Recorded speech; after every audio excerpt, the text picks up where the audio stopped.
नमस्कार.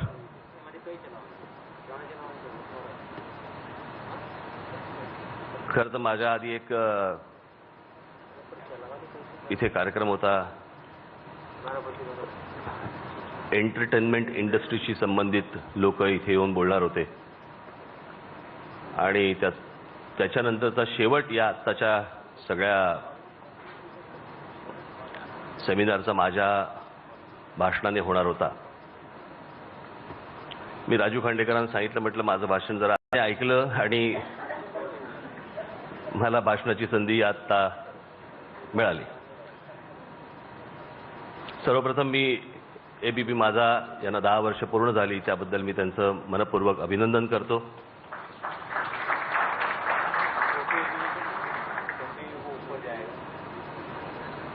माझ्या पक्षाला 11 वर्ष पूर्ण झाली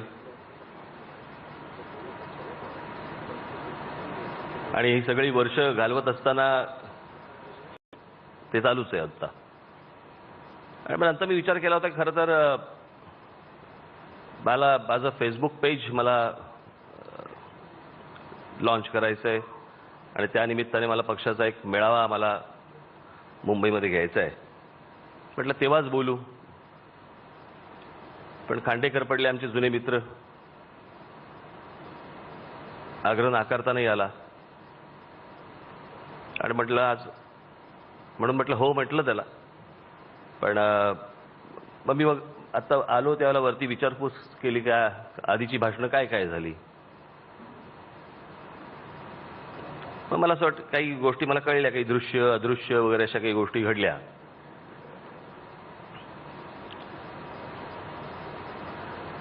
ते म्हटलं कोण कोण काय काय पॉइंट्स बोलले ते मला सांगा. मग मला आमचा तो गणेश ठाकूरने आमच्या त्या सगळे कोणी कोणी काय काय काय काय काय काय बोलले ते सांगितलं. अगदीच पुचकवणं सगळं, हाताला काही लागतच नाही.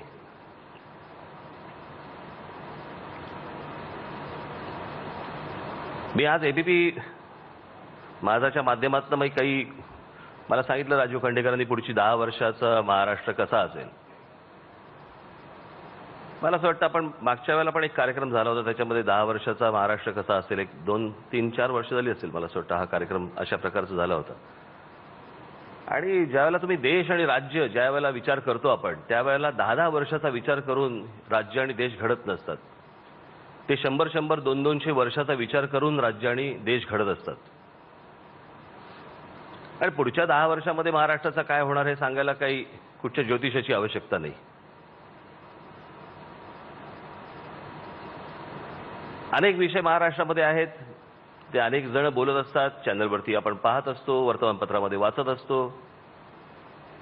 शेतकऱ्यांचा विषय असेल, विद्यार्थ्यांचा असेल, महिलांचा असेल, बेरोजगारांचा असेल, रस्त्यांचा असेल, पायाभूत सुविधांचे इतर सगळे विषय असतील, विजेचा असेल, सगळेच विषय असतात. मला असं वाटतं मला जेव्हापासून राजकारणामध्ये थोडंसं समजायला लागलं, आता त्याला बरीच वर्ष झाली, तेव्हापासून मी हेच विषय ऐकतोय. आणि मी काय तुम्ही पण तेच विषय ऐकताय.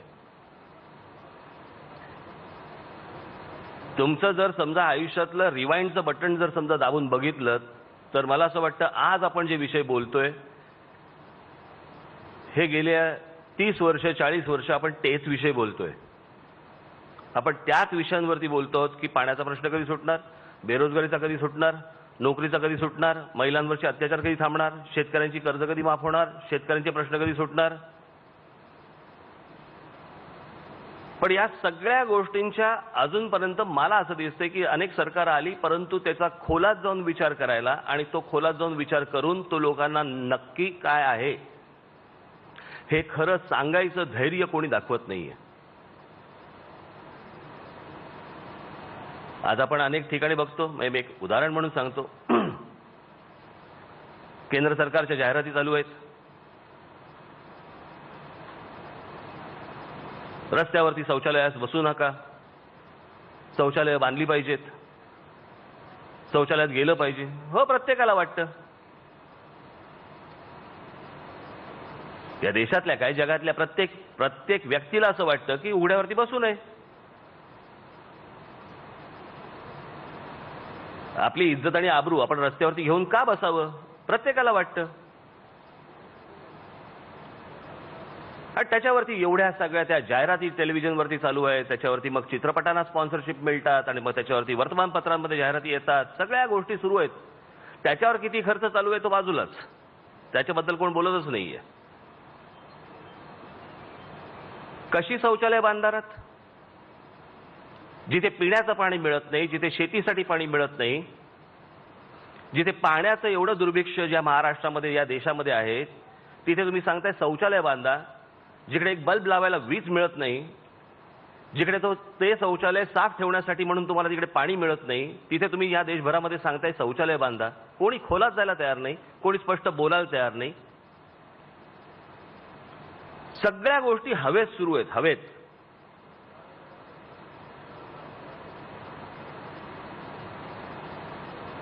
मूळ विषय संपतील कसे याच्याकडे कोणाचं लक्ष नाही. माझ्याकडे एक रिपोर्ट आहे, मराठवाड्याचा रिपोर्ट आहे. मराठवाड्यामध्ये ज्या विहिरी बांधल्या पूर्वी, आत्ताच्या सरकारने नाही, त्या विहिरींना साधारणपणे 900 फूट ते 1000 फूट खाली पाणी लागत नाहीये. 900 फूट ते 1000 फूट.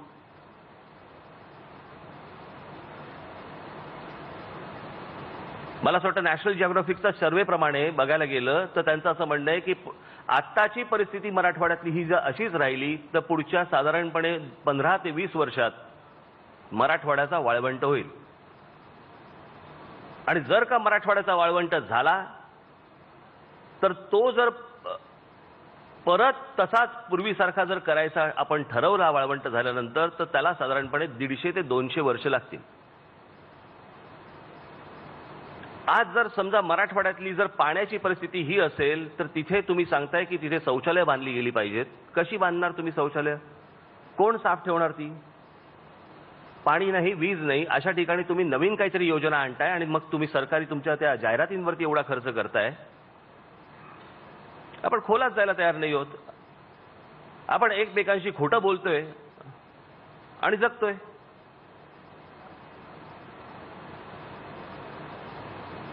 आज महाराष्ट्रामध्ये शेतकऱ्यांच्या समोरचे आव्हानं काय आहेत, विद्यार्थ्यांच्या समोरची आव्हानं काय आहेत, महिलांच्या समोरची आव्हानं काय आहेत, महाराष्ट्रामधल्या लोकांची आज याच्या पुढची आव्हानं काय आहेत? भरपूर आव्हानं आहेत. पण गेली अनेक वर्ष हा राज ठाकरे जे बोंबलून जे सांगतोय ते अजूनपर्यंत आमच्या पचनी पडत नाहीये. आम्हाला त्या गोष्टींचं गांभीर्यच लक्षात येत नाहीये. हा काय माझा राजकारणाचा नुसता विषय नाहीये. हा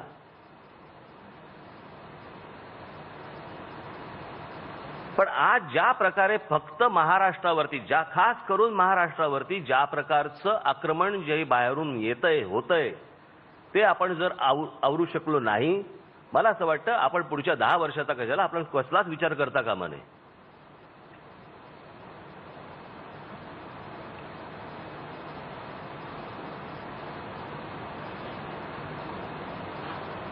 मला माहित नाही आज इकडे तुमच्या हिंदी चॅनलचे कोण आलेत किंवा तुमच्या एबीपीचेच हिंदीचे वाले असतील त्यांनी पण ऐकावं.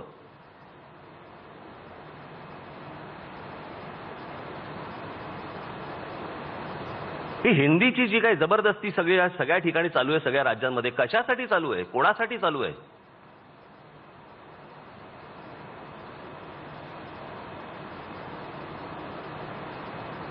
आणि जे खास करून महाराष्ट्रामध्ये अनेक ठिकाणी जी गोष्टी सुरू आहेत, माझ्याकडे मुद्दामून आज मला काही 2 गोष्टी सापडल्या, त्या म्हणून मी तुम्हाला दाखवण्यासाठी आणल्या.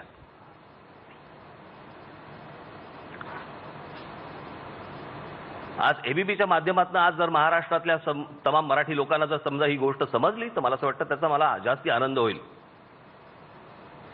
आणि त्याचा माझ्याकडे प्रूफ आहे. मी विनाकारण ही गोष्ट बोलत नाहीये. आणि तुम्हाला सर्वांना समजणं गरजेचं आहे. मी वाचून दाखवतो आपल्याला. स्पीड पोस्ट द्वारा सूचना अधिकार का मामला, भारत सरकार, गृह मंत्रालय, राजभाषा विभाग, काय लोकनायक भवन, खान मार्केट, नई दिल्ली, दिनांक काय जो असेल तो. विषय सूचना अधिकार अधिनियम 2005 के तहत श्री सलील कुलकर्णी द्वारा मांगी गई सूचना. महोदय, उपयुक्त विषय पर आपने दिनांक काय 9/11/2009 के पत्र का संदर्भ ले जो कि दिनांक 23 परत कहते तारीख 2009 को प्राप्त हुआ। पत्र में भारत की राष्ट्रभाषा के संबंध में सूचना मांगी गई है। ऐका मी काय बोलतोय? पत्र में भारत की राष्ट्रभाषा के संबंध में सूचना मांगी गई है। पत्र में बिंदु कायत्री 1 और 5 तक मैं मांगी गई सूचना के संबंध में मैं यह कहना है कि हिंदी को राष्ट्रभाषा घोषित करने के संबंध में भारत के संविधान में कोई प्रावधान नहीं है। हिंदी ही भारताची राष्ट्रभाषा नाही, राष्ट्रभाषेचा निर्णय भारतात झालेला नाही। त्याच्यामुळे हिंदी ही राष्ट्रभाषा आहे आणि हिंदी ही तुम्ही सर्व राज्यांनी शिकली पाहिजे। ही जी जोर जबरदस्ती चालू आहे, हिंदी भाषेचा जर समजा तुम्ही जन्म काढला तर तो साधारणपणे आता 100-125 वर्षापूर्वीचा आहे आणि मराठी भाषेचा जर समजा जन्म आपण काढला तर तो 8व्या शतकातला आहे। म्हणजे या भाषांसाठी म्हणून आम्ही आमच्या भाषा सगळ्या बाजूला काढायच्या आणि सगळ्या गोष्टी केंद्र सरकारच्या हातामध्ये द्यायच्या। कशासाठी? आणि त्या हिंदीच्या माध्यमातून माझा काही हिंदी भाषेचा मला काही त्याच्याबद्दल दुस्वास नाहीये। भाषेबद्दल भाषा उत्तम,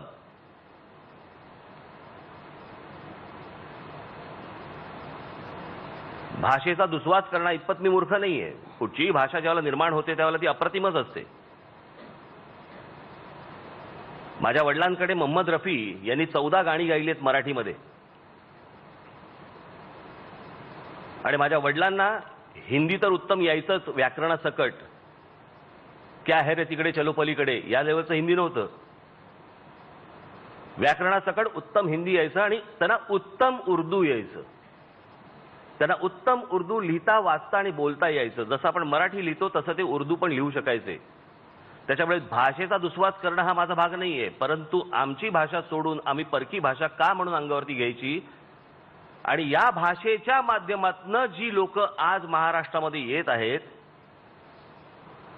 त्यातनं महाराष्ट्रातले जी मराठी मुलं आणि मराठी मुली आहेत ह्यांचं भवितव्य पुढच्या 10 कशाला पुढच्या काही वर्षात ठरणार आहे का?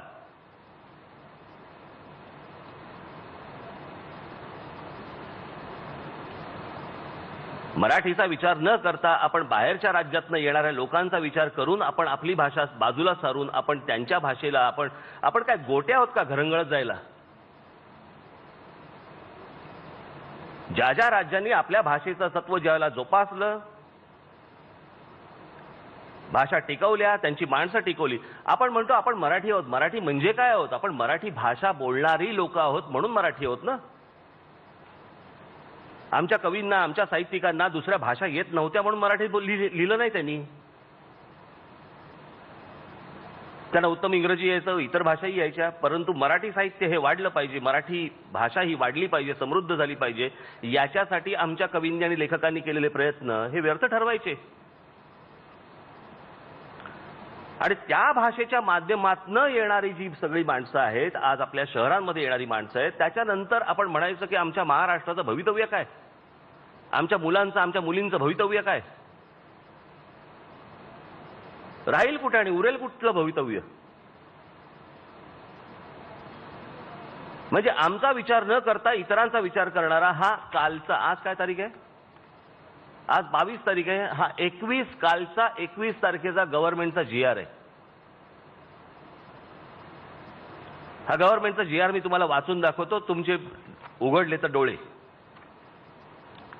महाराष्ट्र शासन सामान्य प्रशासन विभाग शासन निर्णय क्रमांक वगैरे वगैरे वगैरे वाचा। माहिती व जनसंपर्क महासंचालनालय यांचे पत्र प्रस्तावना, शासनाने घेतलेले निर्णय, राबविण्यात येणाऱ्या विकास योजना, या योजनांचा झालेला लाभ इत्यादी बाबतीत माहिती हिंदी व गुजराती भाषिक नागरिकांना होण्यासाठी हिंदी व गुजराती लोकराज्य मासिक सुरू करण्याची बाब शासनाच्या विचाराधीन आहे। घ्या,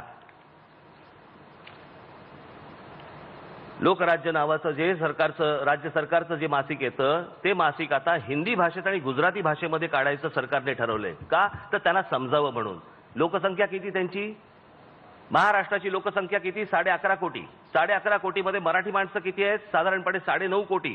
9.5 कोटी लोकांचा विचार न करता आलेल्या बाहेरच्या लोकांसाठी राज्य सरकार लोकराज्य नावाचं त्यांचं मासिक हे हिंदी आणि गुजरातीमध्ये आणतंय.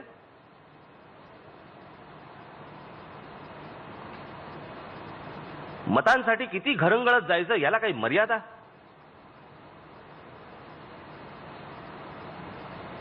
आणि या सगळ्या माध्यमांना येणारा रोजगार, येणारी संधी ही जर समजा इतरांना मिळणार असेल, आज तुमचे टॅक्सी परवाने आणि तुमच्या रिक्षा परवान्यांना तुम्ही काढून टाकलं की तुम्हाला मराठी भाषा आलीच पाहिजे वगैरे असं काही कंपल्सरी नाही.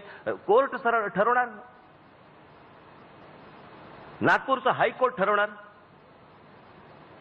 की तुमच्याकडच्या रिक्षा आणि टॅक्स्या याच्यामध्ये तुम्हाला चालवणाऱ्या लोकांना मराठी आली पाहिजे अशी काही गरज नाहीये, अट नाहीये. कोर्टांचा संबंध काय या गोष्टींशी? तुमच्याकडे मोबाईल फोन असतील, माझं भाषण संपल्यानंतर एकदा तपासून बघा. हिमाचल प्रदेशमध्ये जा, हिमाचल प्रदेशमध्ये ॲग्रिकल्चरल लँड,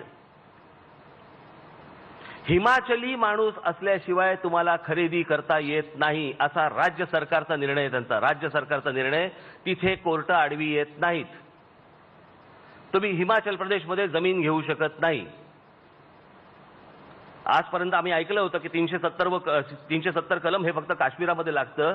आमच्या हिमाचल प्रदेशमध्ये देखील तुम्ही 1 इंच जमीन घेऊ शकत नाही भारतीय नागरिक म्हणून. तुम्ही त्याला हिमाचलीच माणूस लागतो.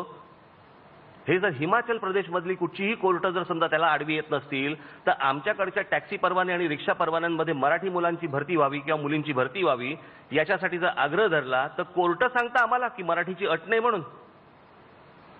आणि त्याच्यावरती आमच्याकडे काहीही वाटत नाही, आम्हाला काही त्याची शरम पण वाटत नाही. भाषा म्हणून संपून टाकायची आणि दुसऱ्या भाषेच्या नावावरती ज्यावेळेला इतर लोक ज्यावेळेला आपल्याकडे येतात, मी सतत सांगत आलो की ही नुसती येत नाहीयेत माणसं. अनेकांना असं वाटतं राज ठाकरे संकुचित आहे, राज ठाकरे असा विचार करतो, तोकडा विचार. हा तोकडा विचार नाहीये, हा प्रत्येकाच्या राज्याचा विचार आहे. आज माझ्या महाराष्ट्रामधल्या मराठी मुलांचा आणि मुलींचा हा विचार आहे, भवितव्याचा विचार आहे, त्यांच्या येणाऱ्या पुढच्या पिढ्यांचा विचार आहे. त्यांना या महाराष्ट्रामध्ये तुम्हाला नोकऱ्या देता येणार नाही, तुम्हाला तिकडे काही करता येणार नाही. आज महाराष्ट्रातली मुलं डॉक्टर व्हायचे, पूर्वी सोपं होतं. 12वी झालं, सायन्स झालं, त्याच्यानंतर तुम्ही जाऊ शकता तिथे मेडिकलला तेवढे पर्सेंटेज मिळाल्यानंतर. आता वेगवेगळ्या परीक्षा सगळ्या घुसवायच्या. म्हणजे महाराष्ट्राने उभ्या केलेल्या पायाभूत सुविधा ही बाकीची राज्य वापरणार. मग मी तुम्हाला एक साधी गोष्ट सांगतो, त्याशी माझ्याशी कोणतरी एक जण असाच, आपलेच असतात, मराठीच असतात, बेकार हुज्जत घालणारे या विषयावरती. मी म्हटलं ज्या महाराष्ट्रातल्या आमच्या लोकांनी देशाचा विचार करून विषय मांडले, विचार केला, देशाचा विचार केला, मग ते आमचे छत्रपती शिवाजी महाराज असतील, लोकमान्य टिळक असतील, आमचे सावरकर असतील, इतर अनेक लोक आहेत, महात्मा ज्योतिबा फुले असतील. एका तरी राज्यातल्या शिक्षण व्यवस्थेमध्ये आमच्या ह्या लोकांबद्दल एक तरी धडा आहे का हो? कुठच्या तरी राज्यामध्ये लोकमान्य टिळक किंवा शिवाजी महाराज किंवा याच्याबद्दल कुठच्या तरी राज्यामध्ये शिकवलं जातं का? प्रत्येक वेळेला महाराष्ट्राला उद्देश करायचा की देशाचा विचार केला पाहिजे, पण कोणत्याही राज्याला सल्ला दिला जात नाही की तुम्ही महाराष्ट्राचा विचार केला पाहिजे.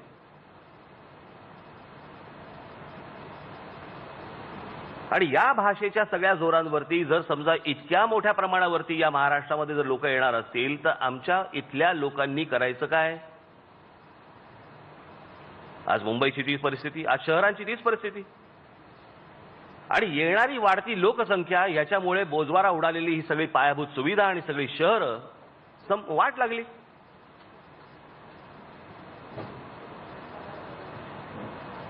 मुंबई खराब व्हायला तर काही वर्ष गेली, पण आमचं पुणा, ठाणा ही सगळी शहरं खराब व्हायला वेळ पण नाही लागला.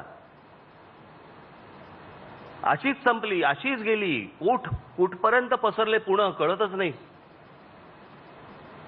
कुठे चाललंय पुणा समजत नाही, कुठे चाललंय ठाणा समजत नाही. याच्याबद्दल बोलायचं नाही. भारत माझा देश आहे, सारे भारतीय माझे बांधव आहेत. फक्त हे आम्ही म्हणायचं. आज ज्या प्रकारची लोकसंख्या आज महाराष्ट्रामध्ये वाढतीये, त्याच्यानंतर आपण ज्या गोष्टी बोलतो आहोत की सुधारणा व्हायला पाहिजे, त्या सुधारणा होणार आहेत कुठून आणि कशा?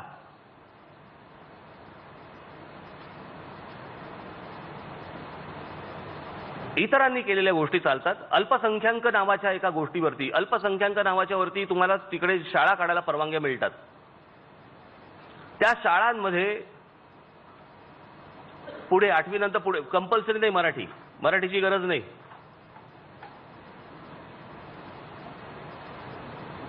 हा काही जातीभेद, धर्मभेद अशातला भाग नाही, पण तुम्ही काय करून ठेवताय ते पण समजत नाही.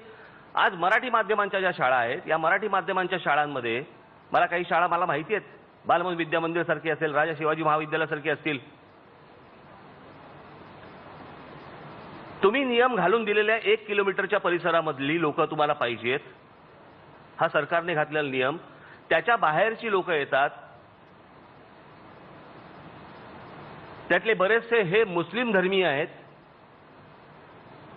आणि मुसलमान ते आई वडील त्यांच्या मुलांना तिथे ऍडमिशनसाठी येतात. कारण का तर ह्या मराठी शाळांनी कंपल्सरी या मुलांना अल्पसंख्य या नावाखाली, मायनॉरिटी या नावाखाली ऍडमिशन दिल्या पाहिजेत. त्याच्यामध्ये या शाळांमध्ये सुरुवातीला सकाळी ज्यावेळेला शाळा सुरू होते, मी त्या शाळेतला आहे, मला माहिती आहे, सकाळी तिथे शाळा सुरू होते त्यावेळेला सरस्वती वंदना होते. त्या सरस्वती वंदनेच्या वेळेला ह्या मुस्लिम मुलं त्यांच्या आई वडिलांसकट शाळेच्या बाहेर उभी राहतात. सरस्वती वंदना संपल्यानंतर शाळेत आतमध्ये येतात. काय चाललंय काय?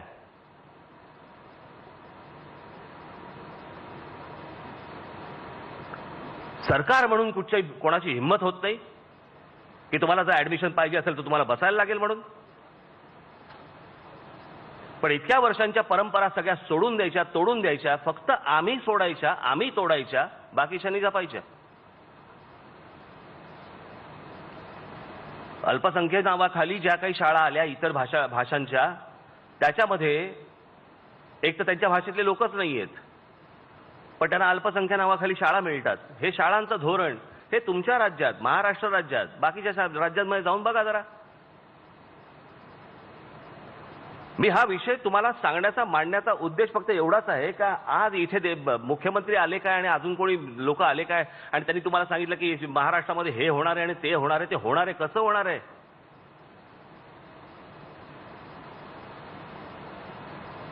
जर रोज अशा वातावरणामध्ये आम्ही जर खड्ड्यातच जाणार असू तर हे विषय पूर्ण कधी होणार आहेत?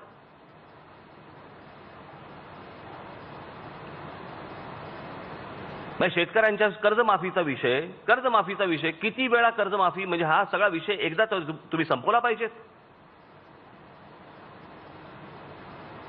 शेतकऱ्यांचे जे प्रश्न आहेत तुम्ही एकदा एकत्र या आणि एकत्र सोडवा तो विषय. काय म्हणणं आहे त्यांचं, काय हवंय त्यांना?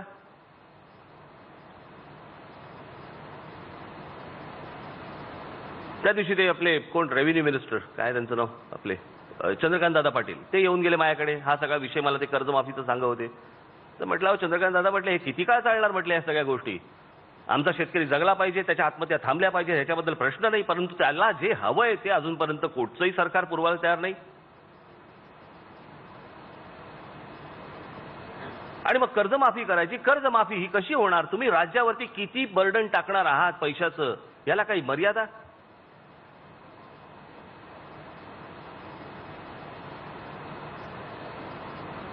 कोणत्याही गोष्टी हातामध्ये नसताना फक्त घोषणा करायच्या, फक्त तुम्ही नवीन योजनांच्या, ज्या पूर्ण होऊ शकत नाहीत, आणि त्याच्यानंतर आम्ही चर्चा करत बसायची की पुढच्या 10 वर्षातला महाराष्ट्र कसा असेल आणि पुढच्या 50 वर्षातला महाराष्ट्र कसा असेल. पोकळ चर्चा याचं कारण मी ज्यावेळेला सुरुवात केली माझ्या बोलण्याला तेच मी बोलतोय, कारण सत्य परिस्थिती कोणी सांगायला तयार नाही, खरी परिस्थिती कोणी मांडायला तयार नाही.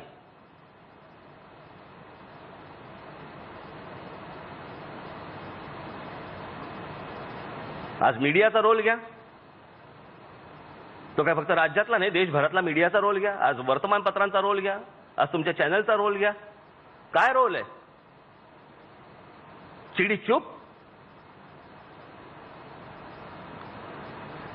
3 वर्षापूर्वी ज्या प्रकारच्या बातम्या यायच्या किंवा ज्या प्रकारचं इन्व्हेस्टिगेशन जर्नलिझम जे चालू होतं खोदून काढण्याचं, आता का बंद झालं?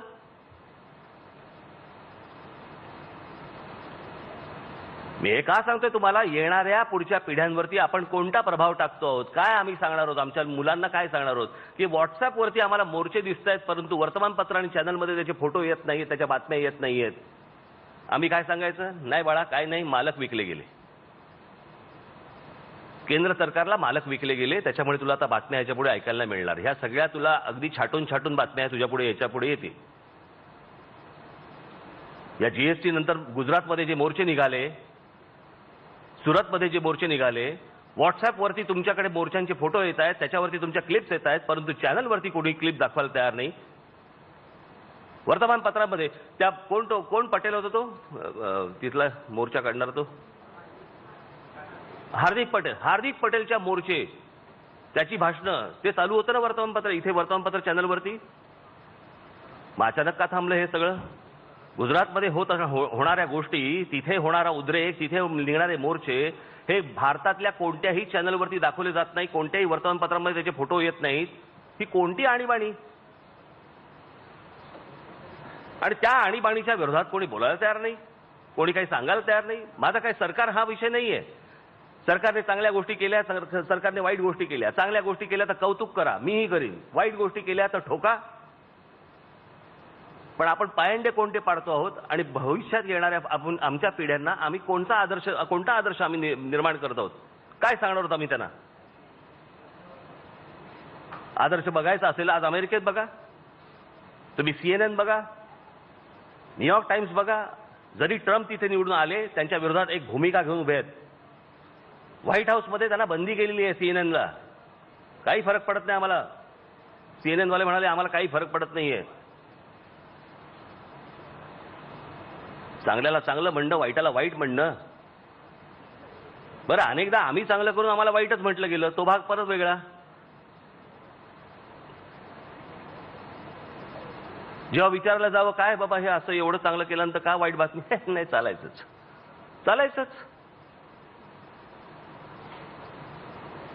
हे सगळं सोडून देणं, आपण या गोष्टी न बघणं, त्याच्या खोलात न जाणं, आणि त्याच्यानंतर आपण म्हणतोय की भविष्यातला महाराष्ट्र कसा असेल, असा असेल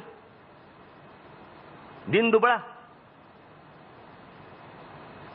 आकार ना उकार ना. येणाऱ्या भविष्यातल्या पिढ्यांना काही माहिती, कुठच्या रस्त्यावरनं जायचंय काय माहित नाही.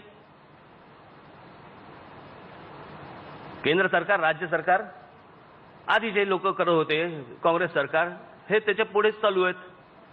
ते थापा मारायचे, हे म्हणतात आम्ही दुप्पट थापा मारणार.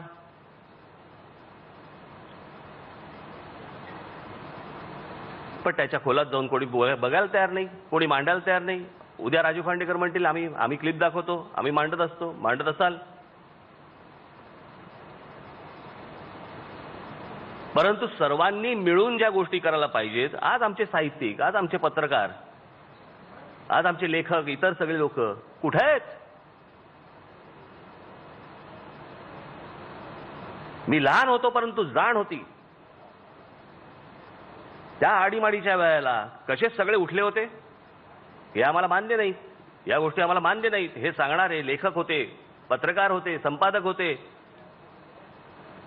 कशाचे पर्वा न करता त्यावेळेला जेलमध्ये गेले, पण भूमिकेपासून हटले नाहीत. कुठे गेली ती माणसं? आणि मग हे आदर्श आम्ही जर समजा डोळ्यासमोर ठेवून जर पुढे जायचं नसेल, जर कोणी बोलायचंच नसेल कुठच्या गोष्टींवरती, आणि हे असंच चालू ठेवायचं असेल, कसले आपण 10 वर्षाच्या गोष्टी बोलतो आणि 20 वर्षाच्या गोष्टी बोलतो आणि 25 वर्षाच्या गोष्टी बोलतोय? काय बोलतोय आपण?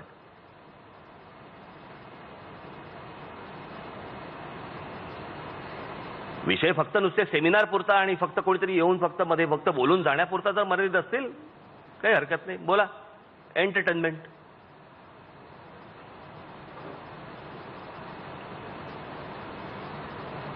मी ज्या वेळेला आता माझ्या पक्ष संघटनेचा मेळावा घेणार आहे त्यावेळेला मी बऱ्याच गोष्टी सविस्तर बोलणार आहे त्याच्यावरती. पण मला असं वाटतं की या विषयावरती आज जे तुम्ही लोक आलेला आहात, आपण काही गोष्टींचा विचार करणं हा आवश्यक आहे, गरजेचं आहे. म्हणून मला असं वाटतं मी ह्या काही 4 गोष्टी आपल्याला सांगितल्या. पटल्या असतील तर घ्या, नसतील पटल्या तर सोडून द्या. आमच्याकडे काही सोडून देणं पहिलं महत्त्वाचं कार्यच असतं, त्याच्यामुळे तो विषय आलाच.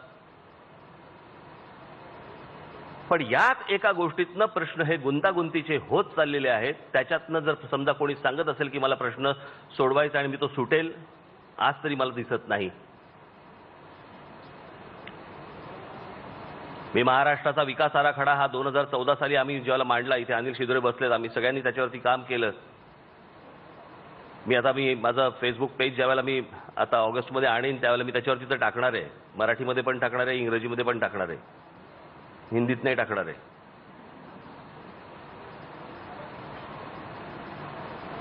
आणि त्यावेळेला त्याच्यात तुम्हाला दिसेल की आम्ही सगळ्या गोष्टींचा कसा पूर्ण विचार करून तो विकास आराखडा मांडलेला आहे. त्याच्यामध्ये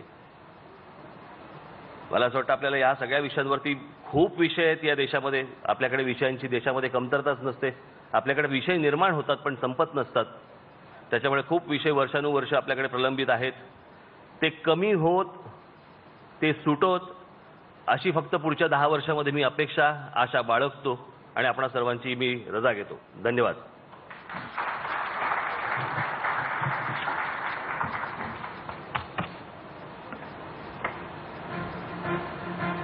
आपण अगदी परखडपणे आणि सडेतोडपणे आपलं विजन मांडलं, त्याबद्दल मनापासून धन्यवाद.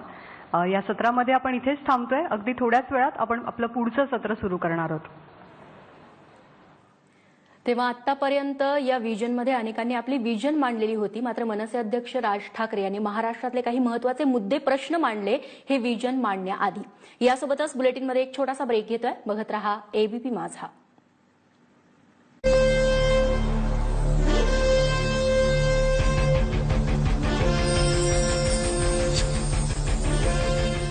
प्रस्तुत करता Syska LED light years ahead, powered by Vikram Chaha, कड़कपन जरूरी है. सहप्रायोजक यूनी एंजाइम, अपचन आणि गॅस संपवा आणि मनसोक्त खा. Partnered by Camlin, let's make learning fun आणि प्यादे अनेक, वजीर फक्त एक. यूपीएल से उलाला.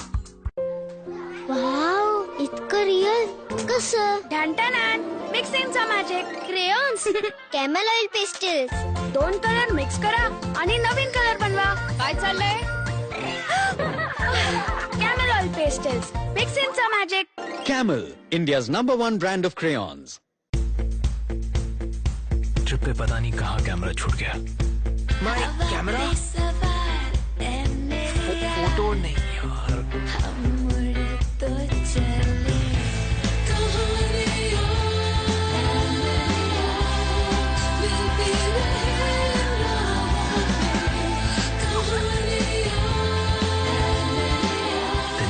XUV 500, near life full of stories.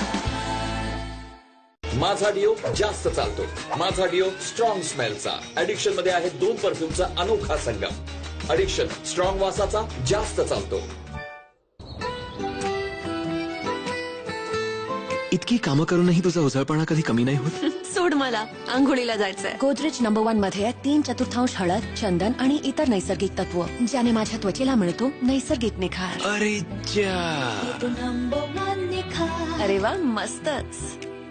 आता कायम चूर्णांच्या नवीन शोध अगदी गोलव्या प्रभावी आहेत. मल्लावृत, ऍसिडिटी आणि गॅस कायम दूर ठेवते. पोट आनंदी, सर्व काही आनंदी आहे. कायम चूर्ण आता टॅब्लेटांच्या स्वरूपात उपलब्ध. त्यात ही ढीगभर भांडी कर तर घासावी लागतील नाही, फक्त टच करावा लागेल. म्हणजे नवीन अँटीबॅक्टेरियल एक्सो हा फक्त हलक्याशा टचने बॅक्टेरियांना मारतो आणि ह्याचा खास टच अँड शाईन फॉर्म्युला चिकटपणा दूर करतो. एक्सो family, healthy family. Say hello to the sporty and stylish sedan, which comes loaded with new generation engines, touchscreen infotainment system, and class-leading boot space. Now at incredible post-GST prices. What's more? Test drive and get a chance to meet Lionel Messi in Spain. आई बनण्याचा अनुभव असतो अगदी खास, आणि असा पहिला अनुभव मला दिला प्रेगा न्यूजने. पिरियड्स मिस झाल्यावर तुम्ही प्रेग्नंट आहात की नाही हे सांगतं प्रेगा न्यूज. प्रेगा न्यूजने निश्चिंत रहा. पहली बार मुझे किसी ने अंधेरे से बाहर निकाला. सावधान तो अब उसे रहना होगा. इम्प्रेसिव. ध्रुव कल रात 8 बजे star gold per. Every heart has its own beat. Why did I stop listening to mine? Why did I leave my passion behind? I started up again. signature. So what are you waiting for? Log on to signaturestartup.in. बना आपल्या किस्मतचा director. DSP black सोडा. माझा Dio जास्त चालतो. माझा Dio strong स्मेलचा. Addiction मध्ये आहे 2 परफ्यूमचा अनोखा संगम. Addiction strong वासाचा जास्त चालतो. पहली बार मुझे किसी ने अंधेरे से बाहर निकाला. सावधान तो अब उसे रहना होगा. इम्प्रेसिव. ध्रुव कल रात 8 बजे स्टार गोल्ड पर. ट्रिप पे पता नहीं कहाँ कैमरा छूट गया. कैमरा फोटो नहीं यार.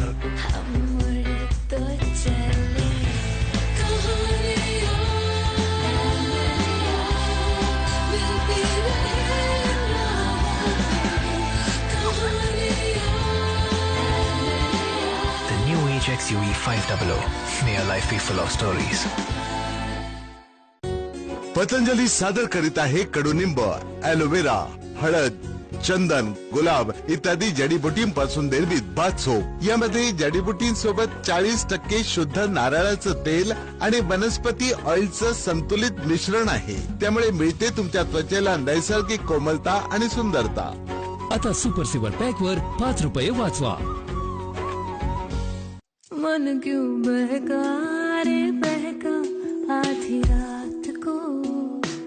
बेला महका रे महका आधी. Manforce Jasmine flavored condoms. Get naughty. किती सुंदर आहे. She so talented. Mummy mummy नवीन संतूर हळद आणि चंदनाचे सर्वोत्तम गुण एकत्रित करून बनवतात, ज्यामुळे तुम्हाला मिळते तरुण तेजस्वी त्वचा नेहमी. मम्मी सुद्धा सादर आहे नवीन संतूर सँडल आणि आमंड मिल्क सोप. यातील बदाम मिल्क कोरड्या त्वचेला बनवतो कोमल आणि नितळ, ज्यामुळे आपण दिसाल सुंदर नेहमी. धगधगत्या उन्हात फुलला मोसंबीचा चेहरा.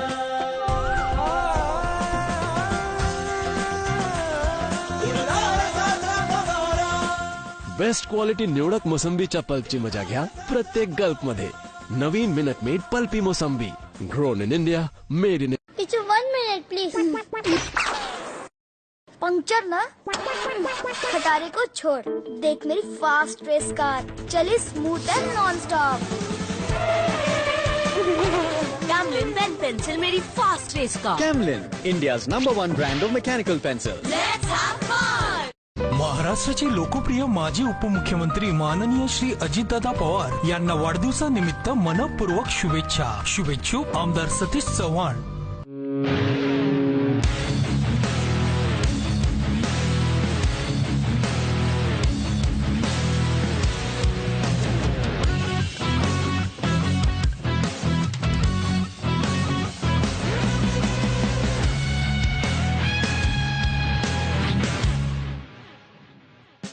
The advanced XUV 500 now at a new price.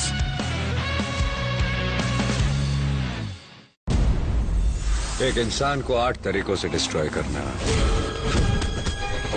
कीर्ति, बुद्धि, पावर, इमोशन, हिम्मत, पैसा, मोरालिटी, सब कुछ. सो तेरे पास कोई ऑप्शन नहीं है मेरे अलावा. ध्रुव कल रात 8 बजे star gold per. Progressive Education Societies, modern schools, colleges and management institutions, UGPG programs in arts, commerce and science, pharmacy, agri-biotech, microbiology and B.Ed. For more details, contact today. Freshers पार्टीसाठी नवीन dress, नवीन hairstyle, पण ऍक्ने असलेला तोच जुना चेहरा not done.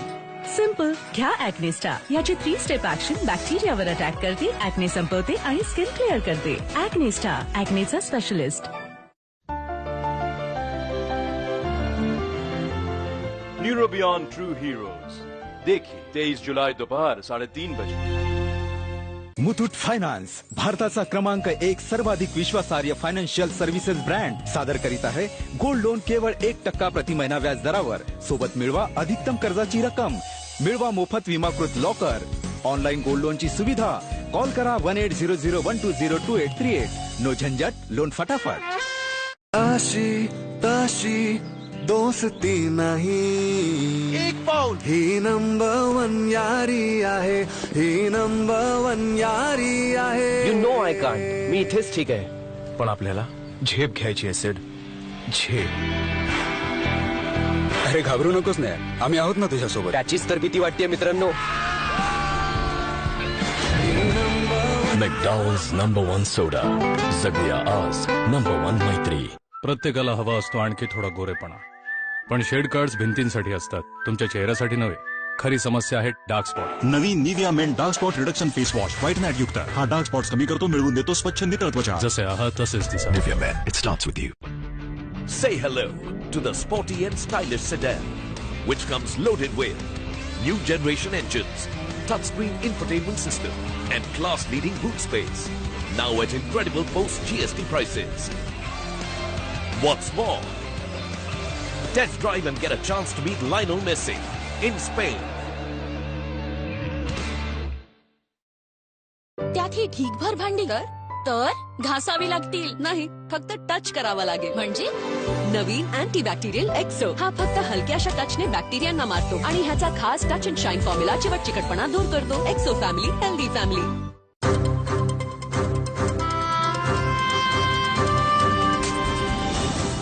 हे आहे ABP news network आणि आपण पाहत आहात एबीपी माझा. उघडा डोळे बघा नीट.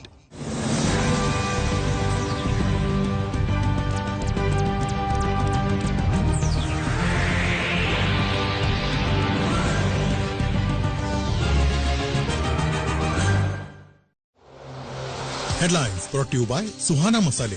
अब खाना बनेगा सुहाना.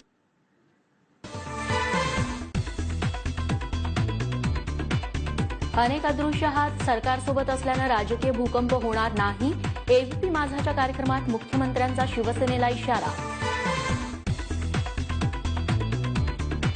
राज्याचं विजन ठरवण्याऐवजी मुख्यमंत्री निवडणुकांच्या राजकारणात मशगूल. सेनेच्या संजय राऊतांचा देवेंद्र फडणवीसांवर पलटवार. खासदार उदयनराजेंवर कारवाई होणारच. गृहराज्यमंत्री दीपक केसरकरांची माहिती. कायदा सुव्यवस्थेमुळे रात्रीची कारवाई टाळल्याचं स्पष्टीकरण. पाणीपुरीची पुरी बनवणारे मुंबईतले कारखाने अन्न औषध विभागाच्या टार्गेटवर. गोवंडीतल्या 4 कारखान्यांची तपासणी सुरू.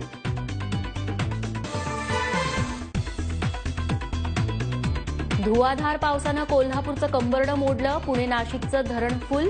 मुंबईत भरतीमुळे सतर्कतेचा इशारा.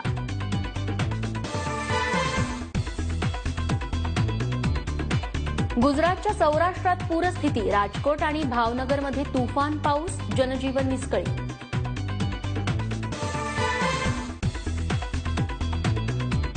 लोणावळ्यात मंकी हिल जवळ पुन्हा ट्रॅक खचला. मुंबईहून कोल्हापूरकडे जाणारी कोयना एक्सप्रेस उशिरानं.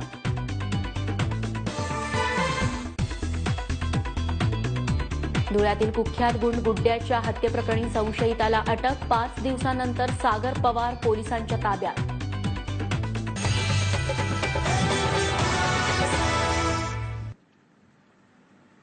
नमस्कार, मी रेश्मा साळुंखे. या खास कार्यक्रमात आपल्या सगळ्यांचं स्वागत. विजन पुढच्या दशकाचा या कार्यक्रमात जाऊया, जिथे कलाकार मंडळी आपलं विजन मांडतील. मी मंचावर आमंत्रित करते. वायकॉम 18चे बिझनेस हेड मराठी सिनेमासाठी निखिल साने, सोबतच अभिनेत्री, निर्माती आणि दिग्दर्शिका मृणाल कुलकर्णी, अभिनेत्री अलका कुबल आणि लेखक आणि दिग्दर्शक रवी जाधव. आपण चौघांनी यावं आणि सोबतच आपलं स्वागत करण्यासाठी एबीपी माझाचे मुख्य संपादक राजीव खांडेकर.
आपणा सर्वांचं पुन्हा एकदा स्वागत आणि हे सत्र पुढे नेण्यासाठी माझी सहकारी प्राजक्ता धर्माधिकारी आपल्यासोबत असेल.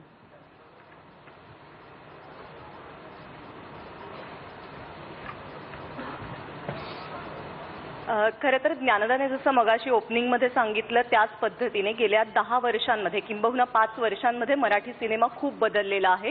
सैराट असू देत, नटरंग असू देत, वेगवेगळ्या प्रकारचे सिनेमे आपल्याला पाहायला मिळालेले आहेत. बॉक्स ऑफिसवर देखील मराठी सिनेमाने 100 कोटींचा गल्ला जमवलेला आहे. मात्र पुढच्या 10 वर्षातलं आव्हान काय असणार आहे? मला निखिल सरांपासून सुरुवात करायची आहे. सो पुढच्या 10 वर्षातलं पहिलं आणि सगळ्यात मोठं आव्हान काय असेल मराठी इंडस्ट्री समोर? मग ते नाटक, सिनेमा, वेब सिरीज, मालिका या सगळ्याच अनुषंगाने. सर्वप्रथम नमस्कार.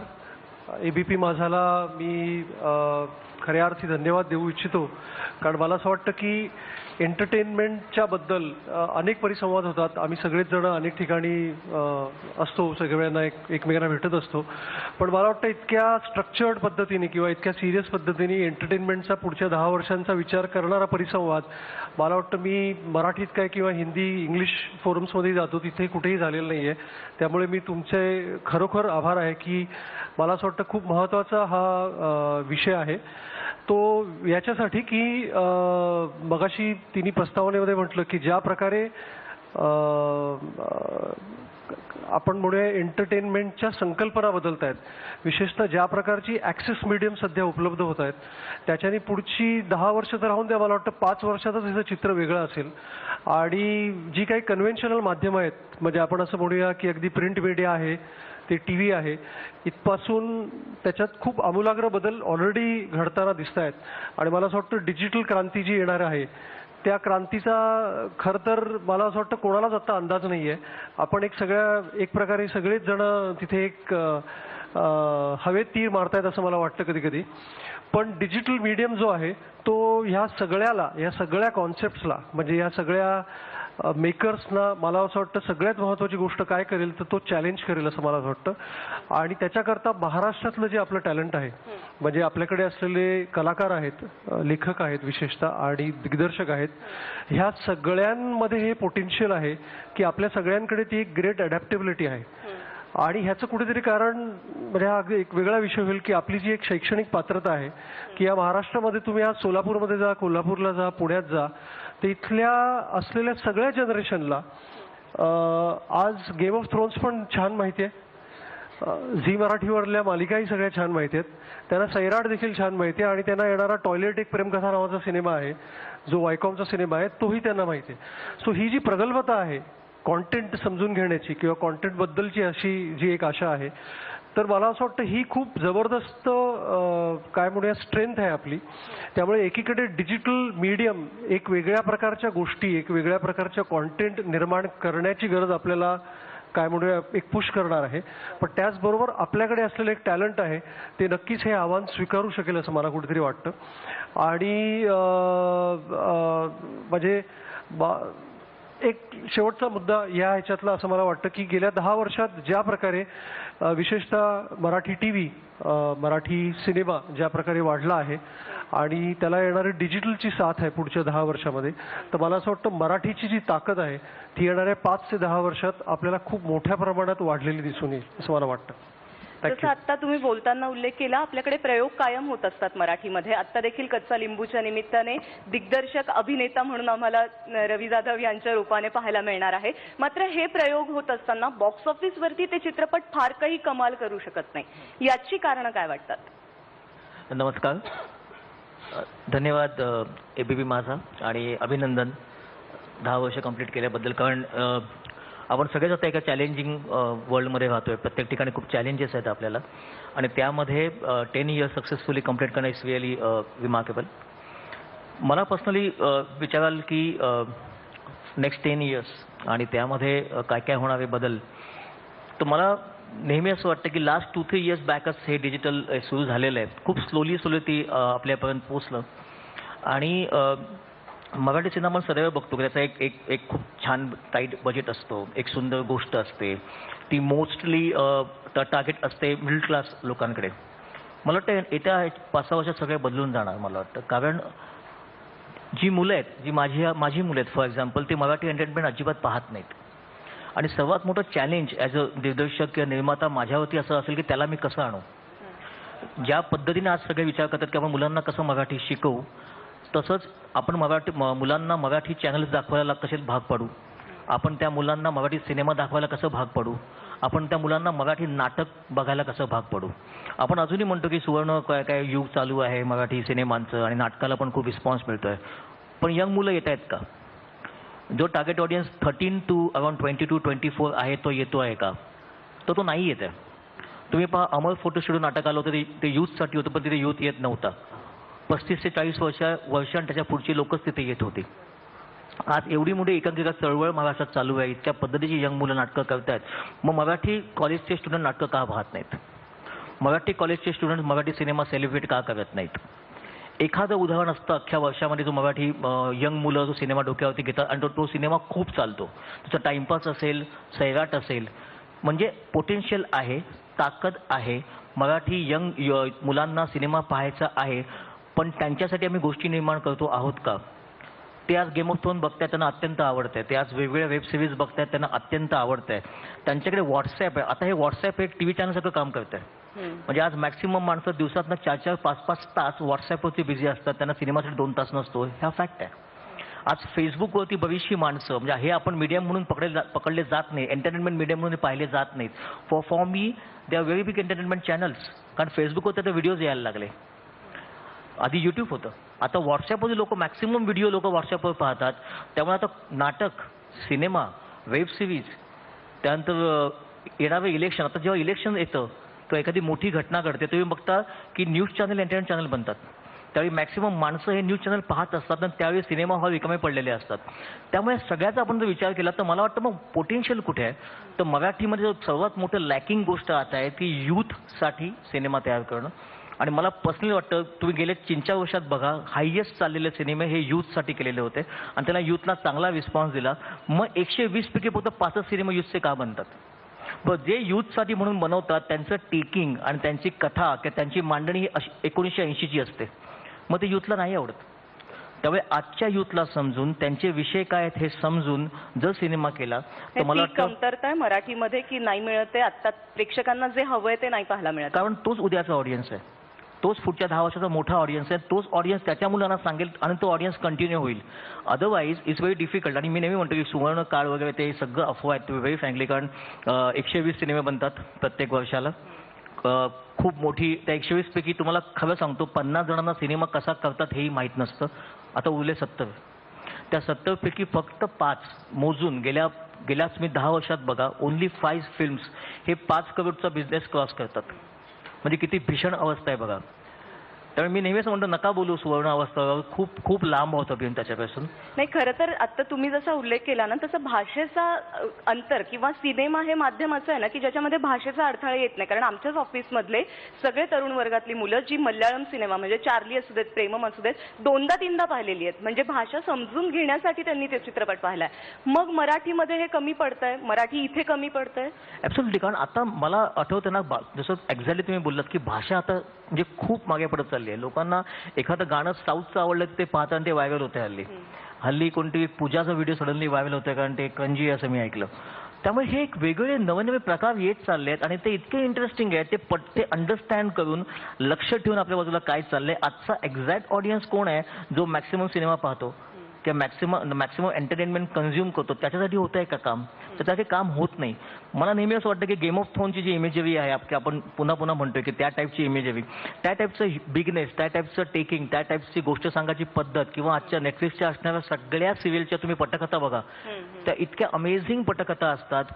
त्या करणं हे खूप गरजेचं आहे मला वाटतं. आणि येणाऱ्या काळामध्ये सर्वात मोठं चॅलेंज ते आहे की त्याच कौटुंबिक गोष्टी आपण नेहमी असं म्हणतो की मराठी सिनेमाची मराठी एक बाज असतो, मराठी सिनेमाचा एक मराठी असतो. मला वाटतं नाही, आता मला वाटतं त्याच्या बाहेर पडावं लागेल आपल्याला. बाहेर पडायला हवं. आपल्याला जास्त वैश्विक व्हावं लागेल. कारण मराठी भाषेत ती ताकद आहे. आणि मला वाटतं की आज जसं तुम्ही राईटली बोललात की एव्हरी लँग्वेज लोक कोणत्याही प्रकारचं एंटरटेनमेंट पाहतात, त्यांना फक्त त्या मोमेंटला तो टाइमपास हवा असतो. त्या मोमेंट त्यांना जे हवंय ते जिथे मिळतंय त्याला ते ॲब्सोल्युटली. मला खरं तर मृणाल तुम्हाला विचारायचं आहे, म्हणजे मराठी बायकांना कायमच किंवा मराठी सिनेमामध्ये, फिल्म्समध्ये, नाटकांमध्ये कुठेही बायका या कायमच अबला दाखवलेल्या आहेत किंवा ती कुठला एखादा उद्योग जरी करत असेल तर ती मसाल्यांचा उद्योग करेल, अशा पद्धतीने महिलांचं चित्र अजूनही दाखवलं जात आहे. अगदी झी मराठीचा उल्लेख केला तर त्यामध्ये देखील अशाच प्रकारच्या महिला आपल्याला पाहायला मिळतात. म्हणून मग यूथ इकडे वळत नाहीये आणि मग त्यांच्यासाठी काय करायला हवंय आणि बायकांचं हे चित्र बदलणार आहे का? मी थोडीशी सहमत नाही याच्याशी, निदान माझ्या बाबतीत तरी.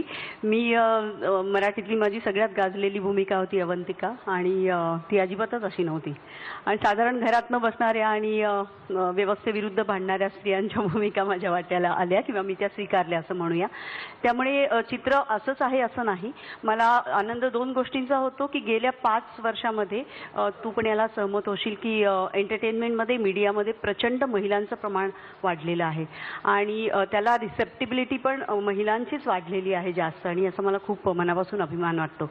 एक छोटासा किस्सा सांगते. माझी मालिका होती एक गुंतता हृदय हे नावाची आणि एका खूप मोठ्या महिला मेळाव्याला मी गेले होते आणि तिथे एक बाई माझ्याकडे खूप टक लावून बघत होती. मला काही कळलं नाही की ती माझ्याकडे अशी का बघते. माझी मुलाखत झाल्यानंतर ती माझ्याकडे आली आणि मला म्हणाली की मी तुमची मालिका ना 2दा बघते. तर हे असे अनुभव आम्हाला कायम येतो की आम्ही दुपारी पण बघतो, रात्री पण बघतो. तर मी म्हटलं हो का, बरं. तर म्हणे नाही पण तुम्ही विचारा ना का. तर मी म्हटलं का. तर म्हणे नाही, मी जो नवीन एपिसोड टेलिकास्ट होतो तो मी नीट बघत नाही, मी दुसऱ्या दिवशी नीट बघते. मी तोपर्यंत अगदी बुचकळ्यात पडले होते. म्हटलं काय नेमकं हिला म्हणायचंय. तर ती म्हणे की एक्स्ट्रामॅरिटल अफेअरवरची मालिका होती ती. तर ती म्हणे की जो नवा एपिसोड येतो तो मी असा बघते कारण इथे माझा नवरा बसलेला असतो. आणि हा किस्सा मला सांगायचा आत्ता इथे अशासाठी वाटलं की दुपारचा एपिसोड ती नीट बघते एपिसोडमध्ये काय होते, पण रात्रीचा एपिसोड ताजा जो असतो तो नवऱ्याची रिॲक्शन काय, त्याचं काही लफडं चालू आहे का हे बघण्यासाठी ती घालवते. आणि या तिच्या वक्तव्याला इतका प्रचंड प्रतिसाद मिळाला की माझ्या असं लक्षात आलं की इतका इम्पॅक्ट करणारं हे माध्यम आहे की स्वतःच्या घराला प्रत्येक गोष्ट लावून बघताय तुम्ही, स्वतःच्या नात्याला लावून बघताय. आणि आता हा प्रकार कदाचित वाढत जाईल कारण एंटरटेनमेंट खूप पर्सनलाइज्ड होत चाललेली आहे. मला जे आवडतं तेच मी बघते, नॉट नेसेसरीली माझ्या घरात जे बघितलं जातं ते मी बघते. त्यामुळे महिलांच्या आवडीनुसार सुद्धा आता एंटरटेनमेंट. पण म्हणूनच मग जबाबदारी वाढत चालली आहे. आणखी डेफिनेटली जबाबदारी वाढत चालली आहे. डेफिनेटली प्रेशर पण वाढेल असं मला वाटतं. याचं मुख्य कारण असं आहे की प्रत्येक घरातली 6 माणसांची जर फॅमिली असेल तर त्यातल्या प्रत्येकाचं वेगळं काहीतरी एंटरटेनमेंटबद्दलचं मत आहे, त्याचा चॉईस आहे आणि त्याला ते सगळं मिळतंय. जर मराठीत नाही मिळालं तर इंग्लिशमध्ये मिळेल, इंग्लिशमध्ये नाही मिळालं तर साऊथच्या कोणत्या तरी भाषेत मिळेल. त्याच्यामुळे ते शोधणार आहेत त्यांना जे हवं आहे ते. त्याच्यामुळे आपल्याला कायम ऑन द टोज राहायला लागणार आहे. मला अलकाताई तुम्हाला विचारायचं आहे, म्हणजे आता ज्या पद्धतीने मीडिया बदलत चाललेला आहे, माध्यमं बदलत चाललेली आहे, म्हणजे तुम्ही नाटक बघा, तुम्ही सिनेमा बघा, तुम्ही सिरियल बघा, तुम्ही वेब सिरीज बघा, असं वाटतंय की या काळात असायला हवं होतं आपण, म्हणजे एक 20-25 वर्षांपूर्वी सुरुवात करण्याच्या ऐवजी आता नवीन प्रयोग करता आले असते आणि आता या काळात संधी जास्त मिळाली असती. नाही असं वाटतं, पण 30-35 वर्ष टिकणंही खायचं काम नाही असं वाटतं. ते तर आहेच. कारण पण मगाशी जसा प्राजक्ता प्रश्न विचारला मृणालला की अबला म्हणून पडद्यावर स्त्री दाखवली जाते, मी तर तशाच भूमिका केल्यात. हे रडवण्यात हातखंडा असं मला बिरुद लावलं जातं. ती इमेज होती, मी करत गेले. पण तेव्हाचा सिनेमा मला आठवतोय की म्हणजे वर्षाला 15-20 सिनेमे लागायचे. आता 100 जवळजवळ सिनेमे होतात, पण त्यातले 3 ते 4च सिनेमे चालतात. हे दुर्दैव आहे, रवीनी जसं सांगितलं तसं. आणि खरंच वाईट वाटतं की सिनेमा पोहोचत नाही. आणि आता 1-1.5 कोटीचा सिनेमा राहिलेला नाही कारण तुमची पब्लिसिटी, मार्केटिंग आणि सर्वात मला असं वाटतं की या मीडियाला आता ओव्हरपॉवर केले ते डिस्ट्रीब्युटर आणि थिएटर ओनरने. कारण प्रोड्युसर आपली मेहनत करतो, युनिट करतं, डिरेक्टर करतो, आर्टिस्ट करतात, सगळे टेक्निशियन्स करतात. क्वालिटी वाईज फिल्म कुठेही कमी नसते, खूप चांगली बनवली जाते, कंटेंट चांगला असतो. पण तरीही कधी कधी पूर्वी मला आठवतंय, म्हणजे इव्हन मी माहेरच्या साडीचं उदाहरण देईन की सुरुवातीला सिनेमा एवढा चालला नव्हता 3-4 वीक, पण तेव्हा थिएटर ओनर ऐकायचे, सिनेमा चालवला जायचा आणि मग ती माउथ पब्लिसिटी होऊन हळूहळू तो खूप जोरात चालायचा. आता तसं राहिलेलं नाही. एका वेळी आपली एवढी सेंटर्स लागतात आणि डिस्ट्रीब्युटर किंवा थिएटर ओनर पण जरा जरी तुमचं फर्स्ट वीकला बुकिंग नसेल तर सिनेमा काढायला लावतात.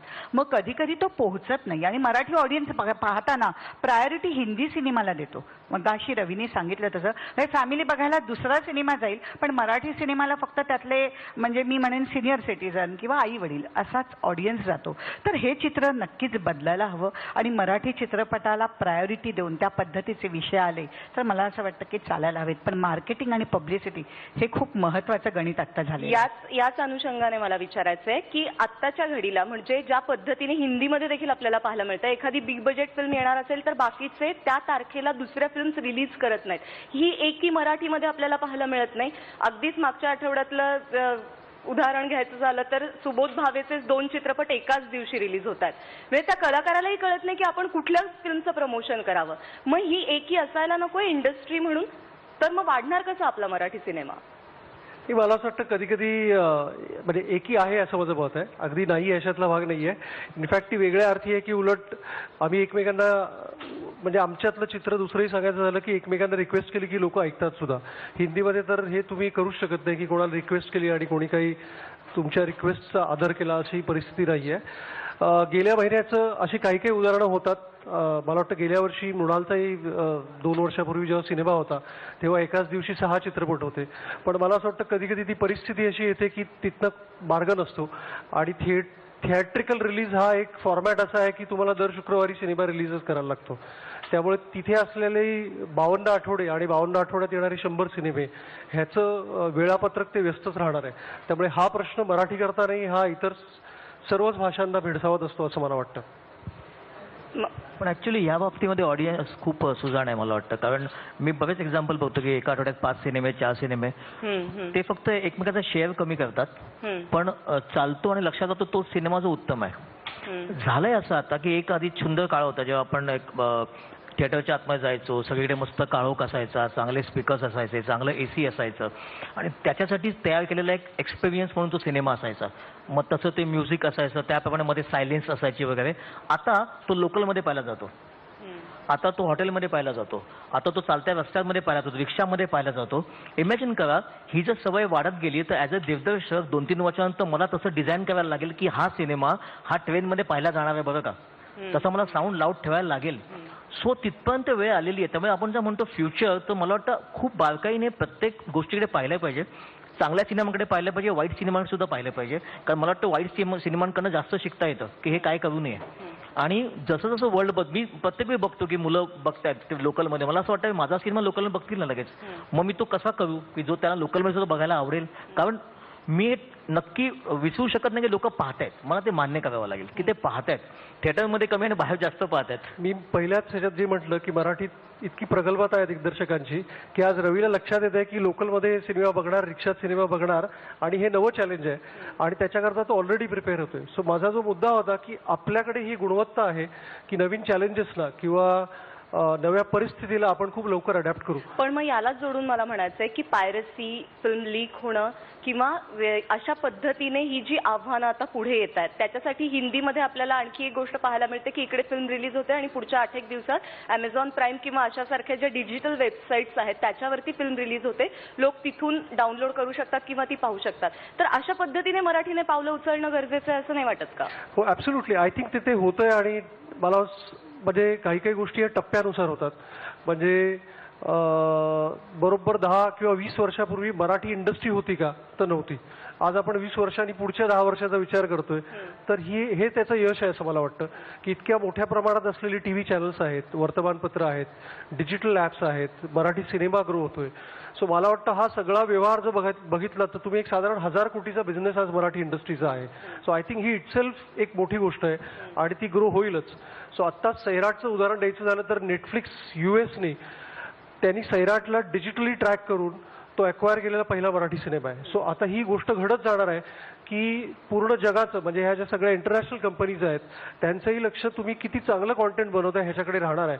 आणि मला वाटतं तिथे आपण असं मला कुठेतरी वाटतं की आज भारतामध्ये आपण सगळ्यात बेस्ट भारतीय सिनेमा मराठी लोक बनवत आहेत असं मला वाटतं. म्हणजे मराठीतलं टॅलेंट हे आहे, बेस्ट इंटेलेक्च्युअली बेस्ट सिनेमा आज भारतात मराठीतला आहे, त्याच्याबद्दल काहीच शंका नाही असं मला वाटतं. आणि येणाऱ्या पुढच्या काळात तो अधिक वाढेल अशी मला खात्री आहे. प्राजक्ता, मला एक छोटीशी ॲडिशन याच्यात करावीशी वाटते की आता येणाऱ्या काळामध्ये काय होईल असा आपला विषय पुढच्या 10 वर्षात. मला असं वाटतं की खूप डेमोक्रेसी आलेली आहे सिनेमा बनवणे या विषयामध्ये. आजकाल आता कालच लॉन्च झाला जिओ, की तुम्हाला इन्स्ट्रुमेंट पण फ्री मिळतं आता, ज्याच्यावर तुम्ही तुमचे सिनेमे बनवू शकता. आणि आता कुठेही म्हणजे देर इज नो बार की कोणत्या शहराची मक्तेदारी नाही राहिली. मॉलिवूड कदाचित मुंबईत आहे असं आपण म्हणतो, किंवा बॉलिवूड जास्ती करून मुंबईत आहे असं आपण म्हणतो. पण आता भारतातला कोणताही माणूस स्वतःच्या छोट्याशा ॲपवर, फोनवर कोणती फिल्म शूट करू शकतो, शॉर्ट फिल्म्स बनवतो, त्या कॉम्पिटिशन्समध्ये जातो. एक गमतीचं उदाहरण म्हणजे एक श्यामची आई फाउंडेशन नावाचं फाउंडेशन आहे पुण्यात शिक्षकांसाठी. त्यांच्या एका सेमिनारला मी गेले होते, मध्ये त्यांनी असं मुलांना विचारलं की तुम्हाला जास्ती कोणत्या क्षेत्रामध्ये रस आहे, आणि त्यांना मत द्यायचं होतं. 75% मुलांनी सांगितलं मीडियामध्ये रस आहे. ही चांगली गोष्ट आहे का वाईट गोष्ट हे मला ठरवताच आलं नाही तेव्हा, आणि काय बोलावं हे मी बुचकळ्यात पडले. याचं कारण असं की सगळ्यांनाच फिल्म्स बनवायच्या, सगळ्यांनाच मीडियामध्ये यायचं आहे. म्हणजे प्रेक्षक कोण आहेत आणि बनवणारे कोण आहेत याचं एक खूप मोठी दुविधा इंडस्ट्री त्यामुळे मोठी होणार आहे. डेफिनेटली मोठी होईल आणि मोठी व्हावी. इतक्या मुलांना इंटरेस्ट असेल तर. पण हा इंटरेस्ट योग्य दिशेने जातो आहे की नाही, त्याचं योग्य शिक्षण घेतलं जातं आहे की नाही, ही पण गोष्ट खूप महत्त्वाची आहे. आणखी एक छोटा मुद्दा असा की चित्रपट गावागावांमध्ये बघितले जसे जातात तसे चित्रपट कसा बघावा याचा संस्कार अजिबात होत नाही, आणि नुसतेच बघितले जातात किंवा डाउनलोड केले जातात, आणि कोणीही मिळेल त्या पद्धतीने चित्रपट बघतो अशी एक परिस्थिती आहे. याच्यावर सुद्धा थोडंसं काम होईल अशी एक आशाजनक स्थिती आहे. नक्की होईल. तुम्ही म्हटल्यानंतर कलाकारांच्या आणि दिग्दर्शकांच्या ही गोष्ट लक्षात आल्यानंतर त्यावर काम निश्चितच होईल. अलकाताई, मला तुम्हाला विचारायचं आहे, म्हणजे तंबूतल्या चित्रपटांची राणी म्हणून तुमची ओळख आहे. बॉक्स ऑफिसवरती चित्रपट किती चालेल यापेक्षाही जो तिथे जाऊन त्या प्रेक्षकांना तुमचं काम अपील होत आहे, त्यानंतर आज इथे आपण आहोत आणि येणारा पुढचा काळ कसं पाहताय तुम्ही या सगळ्या गोष्टींकडे? नाही, मी त्या निमित्ताने बरीच ग्रामीण भागात फिरले. 2005ला आमची स्वतःची फिल्म सुहासिनीची सत्वपरीक्षा जी झीवर नेहमी दाखवली जाते, आणि मला एका डिस्ट्रीब्युटरने असंच फसवल्यामुळे मी गेले होते स्वतः घेऊन ती फिल्म, आणि खूप बिझनेस केला. म्हणजे मला वाटलंच नव्हतं ज्या प्रोडक्शन कॉस्ट होती त्याच्याहूनही डबल बिझनेस मी जत्रेमध्ये केला. हे मला अजिबात अपेक्षा नव्हती की तेव्हा जत्रेत एवढा बिझनेस होतो. त्याच्या 2 वर्षानंतरही फिल्म नेली, त्यांनी चांगला बिझनेस केला. पण आता जत्रेतला बिझनेसही 25% वर आलाय. एवढा कमी आलाय कारण याचमुळे की टीव्हीवर लगेच सिनेमा पाहायला मिळतो, मोबाईलवर पाहायला मिळतो, आपण कुठेही बसलो तरी सिनेमा आपल्याला सहज पाहता येतो. तेव्हा त्यांच्यासाठी काही एंटरटेनमेंटचं साधन नव्हतं. तेव्हा लोक जत्रेत यायचे, सिनेमा पाहायला जायचे. आता हा काळ बदलला आहे, आणि अगदी मला असं वाटतं की तुम्ही चांगल्या प्रतीचा सिनेमा करणं ही आधी पहिली ड्युटी आहे तुमची. किती जण असे प्रोड्युसर्स आहेत किंवा डिरेक्टर्स आहेत की अरे आपल्याच भागाचा विचार करतात. म्हणजे मी उदाहरणार्थ म्हणेन की सोलापूर आहे, अरे हा माझा सिनेमा मी फक्त सोलापूरसाठी केला. हे काय आहे? सिनेमा हा जागतिक पातळीवर नेण्यासाठी बाकीचे जण प्रयत्न करतायत, तर तुम्ही सिनेमा पुन्हा मागे खेचताय. तर प्रत्येकाने हे आत्मपरीक्षण करायला हवं की सिनेमा एक चांगल्या प्रतीचा करायला हवा आणि तो जगापर्यंत पोहोचायला हवा. मराठीमध्ये खूप चांगल्या दर्जाचे चित्रपट आपल्याला पाहायला मिळतात, आशयघन असतात. मात्र सायफाय फिल्म असू देत, ऍक्शन फिल्म असू देत, त्या मात्र अजूनही होत नाहीयेत. मग तरुणांना तेच हवंय आणि ते द्यायला आपण कमी पडतोय. रवीजी, तुम्ही जर लास्ट 5-6 महिन्यामध्ये ऑब्झर्व केलं असेल तर तुम्हाला बरेचसे खूप मोठे सिनेमे येत आहेत मराठीमध्ये, असा एक तुम्हाला एक अंदाज येईल. त्याचं मेन कारण असं आहे, तुम्ही आपण बऱ्याचदा हॉलिवूडला बरंचसं फॉलो करतो की ते कोणत्या टाईपचा सिनेमा करतायत, ते कोणत्या टाईपचं बिझनेस मॉडेल बनवतायत. तर तुम्ही तर तिथे पाहिलं, आता तिथे 2 प्रकारचे सिनेमे होतात, एक छोटा सिनेमा आणि एक अत्यंत मोठा सिनेमा. त्याचे मधले असे सिनेमे तुम्हाला सहसा पाहायला मिळणार नाहीत की त्याचं बजेट असं मधलं वगैरे सेफ असतं. मराठीमधले तुम्ही पाहिलं तर 90% सिनेमे हे मधले असतात. सेफ म्हणजे काय, सगळ्याचं बजेट सेफ असतं, कलाकार सगळे सेफ निवडले जातात, म्युझिक डायरेक्टर सेफ निवडला जातो. एकदम प्रचंड मोठी उडी म्हणजे 10 करोडच्या वरचा सिनेमा किंवा मग 1 करोडचा. आता अशाच गोष्टी होणार असं मला पर्सनली दिसतंय, कारण ज्या पद्धतीने वेब सिरीजने जे नवं मार्केट तयार केलंय भव्य दिव्य गोष्टींचं, ज्याच्यामध्ये VFX आहेत. कारण मराठीमध्ये कॅरेक्टर तशी कमी नाहीत आपल्या इतिहासामध्ये. एवढे मोठे मोठे योद्धे होऊन गेले, राजे होऊन गेले, त्या सगळ्यांच्या गोष्टी यायच्या आहेत. आतापर्यंत फक्त बजेट हा एक प्रकार होता गेले म्हणजे 2010 ते आतापर्यंत आपण जर पाहिलं. पण यापुढे मला वाटतं ती सगळ्या स्टुडिओची एक मोठी स्टेप अशी असणार आहे की वर्षातनं एक तरी अत्यंत मोठा सिनेमा आणि 3-4 मोठे छोटे सिनेमे. कारण तुम्ही पाहिलं, जर तुम्ही ऑब्झर्व केलं तर हे 2 प्रकार सिनेमे खूप चालत आहेत. खूप छोटे, छान, क्यूट, स्वीट, किंवा खूप मोठे. तुम्ही आता बऱ्याचशा अनाउन्समेंट, कालच मला तानाजीची अनाउन्समेंट झाली आणि मग आमचा शिवाजी म्हणून सिनेमा आम्ही करतो, तर ह्या सगळ्या त्या दिशेने चाललेलं पाऊल आहे की एकतर अत्यंत मोठं भव्य दिव्य काहीतरी करायचं, त्यांना ऍटलीस्ट इंटरनॅशनल सिनेमाचा एक्सपिरियन्स द्यायचा इन टर्म्स ऑफ एव्हरीथिंग, किंवा मग छोटीशी लहानशी फिल्म जे फेस्टिवलला जाईल, लोकांना आवडेल. सेफ जो एक बिझनेस जो होता सेफ, आता मला वाटतं सेफचं हळूहळू ना कमी होऊन लोकांना रिस्क घ्यायला लागतील. मराठीमध्ये तसं जास्त कोण जोखीम पत्करत नाही. आपण पण रिस्कचा मुद्दा जेव्हा येतो तेव्हा तो पैशाशी निगडीत असतो, बजेट आणि मग त्याच्यावर येणारी ती फिल्म. मग हे रिस्क घेणारे प्रोड्युसर्स आपल्याकडे नाहीयेत म्हणून असं होत नाहीये, अशा प्रकारचे चित्रपट येत नाही. पण मला वाटतं जे उत्तम निर्माते आहेत त्यांना मार्केटचा अंदाज असतो की ह्या मोमेंटला काय चाललंय, आणि ही मार्केटमधून आलेलं डिमांड जर असेल की we need something big to watch, we want that experience, तर मला वाटतं मग निर्माते त्यांचा जो गिवन बजेट जो असेल तो अशा पद्धतीने अलॉट करतील की ते एखाद दुसरा सिनेमा मोठा भव्य दिव्य, एखाद दुसरा स्मॉल, असं कोणते छान एक त्याचं एक सुंदर मला वाटतं बुके तयार करतील. ऍक्च्युली रवीचा मुद्दा तो खूप इंटरेस्टिंग आहे. तुम्ही जर हिंदीमध्ये बघितलं ना तर हिंदीमध्ये आता त्याला टेंटपोल सिनेमे म्हणतात. तर फक्त मोठे सिनेमे, मोठ्या स्टारचे सिनेमे ह्यांची जागा उरले, छोट्या सिनेमाचं स्थान खूप कमी झालंय. वेरॅज तुम्ही आपल्याकडे बघितलं तर तुम्हाला एक लईभारी पण दिसेल आणि त्याचबरोबरीने तुम्हाला एलिझाबेथ एकादशी पण दिसेल.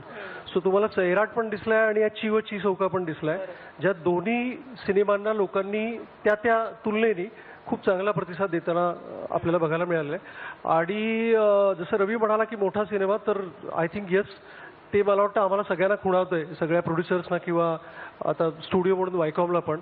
तर पुढच्या वर्षी आम्हालाही काहीतरी एक्साइटिंग मोठं करायचं आहे आणि आय थिंक हेही असं घडायला हवं की आपण एक मोठ्या सिनेमाचा आज विचार करतोय, म्हणजे बजेटच्या पलीकडे जाऊन कॉन्सेप्च्युअली एक मोठा सिनेमा तयार करावा. तर मला असं वाटतं ही खूप चांगली गोष्ट आहे, ह्याचा आपण विचार करतोय. मराठीमध्ये ही एक विशेषता आपण मानायला पाहिजे की श्वाससारखाही चित्रपट होतो आणि सैराट सारखाही चित्रपट होतो, किंवा नटसम्राट, बालगंधर्व. पण मग अगदी बोटावर मोजण्या इतकेच चित्रपट होतात. श्वास नंतर आपल्याला नटरंग, सैराट अशा चित्रपटांची नावं घ्यावी लागतात. आपल्याकडे रांग का नाही लागत चित्रपटांची? अरे रांग खूप लागते. नाही, पण हे प्रमाण 10% गुड वर्कचं प्रमाण युनिव्हर्सल आहे. हे प्रत्येक क्षेत्रामध्ये तुम्ही पाहाल ना तर 100 माणसं काम करतात, ते 10च एफिशियंट असतात, 90 माणसं फक्त लिफ्टमन असतात. आणि प्राजक्ता दुसरं असं आहे की मला वाटतं कधीतरी ही सुरुवात असते. तुम्हाला सुरुवातीलाच, मला वाटतं हे चांगलं आहे, सुरुवातीलाच जर 100% यश मिळालं तर नंतर काय करणार आपण, ते काही क्रॉस नाही करू शकत आपण. तर आता आपण 10-20% वर आहोत, ते चांगलं आहे. तिथनं मला वाटतं की मी पुन्हा सांगतोय की मला खात्री आहे की जे यंग रायटर डिरेक्टर्स आहेत ना, की त्यांच्यामध्ये इतकी छान एनर्जी आहे की आम्हाला काहीतरी परफॉर्म करायचं आहे, जे घडवायचं आहे, जे एका जागतिक पातळीवरच्या गुणवत्तेचा असेल. सो गुणवत्तेचा हा जो पॉईंट आहे, point of excellence, I think तो खूप महत्वाचा आहे. तुम्ही काहीतरी बोलत होता. एक आनंद अशा गोष्टीचा होतो की महाराष्ट्रामध्ये अनेक इंटरनॅशनल फिल्म फेस्टिवल्स घडतात आणि त्याला केवळ मराठीच नाही तर देशोदेशीच्या फिल्म्स येतात आणि त्यांना विद्यार्थ्यांचा, यंग ऑडियन्सचा खूप चांगला प्रतिसाद आहे. मला वाटतं यांनी सुद्धा एक अभिरुची घडायला मदत होईल, एक ग्लोबल सिनेमा बनायला मदत होईल, एक विचार आपला थोडासा ग्लोबल होईल आणि तो सिनेमात मांडण्याची पद्धत सुद्धा ग्लोबल असेल. त्यामुळे पुढच्या 10 वर्षामध्ये असे अनेक एक्सपेरिमेंट्स होतील. गेल्या आठवड्यामध्ये 2 चित्रपट प्रदर्शित झालेत, एक मांजा आणि एक लपाछपी. हे दोन्ही जॉनर्स मराठीमध्ये जवळजवळ आजपर्यंत नव्हते आणि ही पहिली पावलं आहेत. मला वाटतं खूप प्रोत्साहन दिलं पाहिजे आपण त्यांना आणि हा ग्लोबल सिनेमा बघण्याचाच परिणाम आहे असं मला कुठेतरी वाटतं. मात्र यालाच अनुसरून विचारायचं आहे की रजनीकांत दिला दाक्षिणात्य सिनेमाने किंवा चिरंजीवी दिला, असा सुपर हिरो आपल्याकडे मराठीत आजपर्यंत झाला नाही. येत्या काळामध्ये असा एखादा सुपर हिरो किंवा अशा प्रकारचे हिरोज मराठीमध्ये बघायला मिळू शकतील? आपल्याकडे सुपर हिरो आला तर त्याचं म्हणजे तो घडावा आणि तो इथे मोठा व्हावा, ही आमची इच्छा आहेच, सगळ्यांची इच्छा आहे. पण त्याच्यावरती माझं म्हणणं आहे की आपल्याकडे सुपर हिरो नाही आणि तरी आपण यशस्वी आहोत, ही देखील खूप महत्त्वाची गोष्ट आहे. ज्यावेळेस तुम्ही एका हिरोच्या मागे जाल ना, त्यावेळेस आपली जी आज स्ट्रेंथ आहे, जी मराठी नाटकाची, साहित्याची, मराठी वर्तमानपत्रांची होती, की आपण कॉन्टेंटला खूप महत्त्वाचं मानतो. की मराठी नाटक आजही का चालतं, की आजही लोक मराठी बालिकांमध्ये आशय आहे, आशय घनता आहे असं का म्हणतो, मराठी सिनेमामध्ये का आशय घनता आहे. तर मला वाटतं ही आपली स्क्रिप्ट इज अवर, असं मला वाटतं. आणि म्हणूनच सैराटचं यश आहे त्याच्याकडनं, त्यामुळेच कुठेतरी येतं असं मला वाटतं. त्यामुळे येत्या 10 वर्षांमध्ये देखील आपल्याला अशाच पद्धतीचे आशयघन सिनेमे पाहायला मिळतील आणि तरुणांसाठी काहीतरी वेगळं नक्कीच दिग्दर्शकांकडून पाहायला मिळणार आहे. तुम्ही आज आलात आणि एवढी छान चर्चा या निमित्ताने झाली, वेळ दिलात त्याबद्दल खूप खूप धन्यवाद. धन्यवाद. थँक्यू. आता इथेच थांबतोय. तेव्हा मराठी चित्रपटसृष्टीचं पुढच्या 10 वर्षातलं विजन या सगळ्या मान्यवरांनी व्यासपीठावरती मांडलं. विजन पुढच्या दशकाचं हा कार्यक्रम आहे, तो संध्याकाळी 7 वाजता तुम्ही पुन्हा एकदा पाहू शकणार आहात. तुर्तास एक छोटासा ब्रेक घेतोय, बघत रहा एबीपी माझा.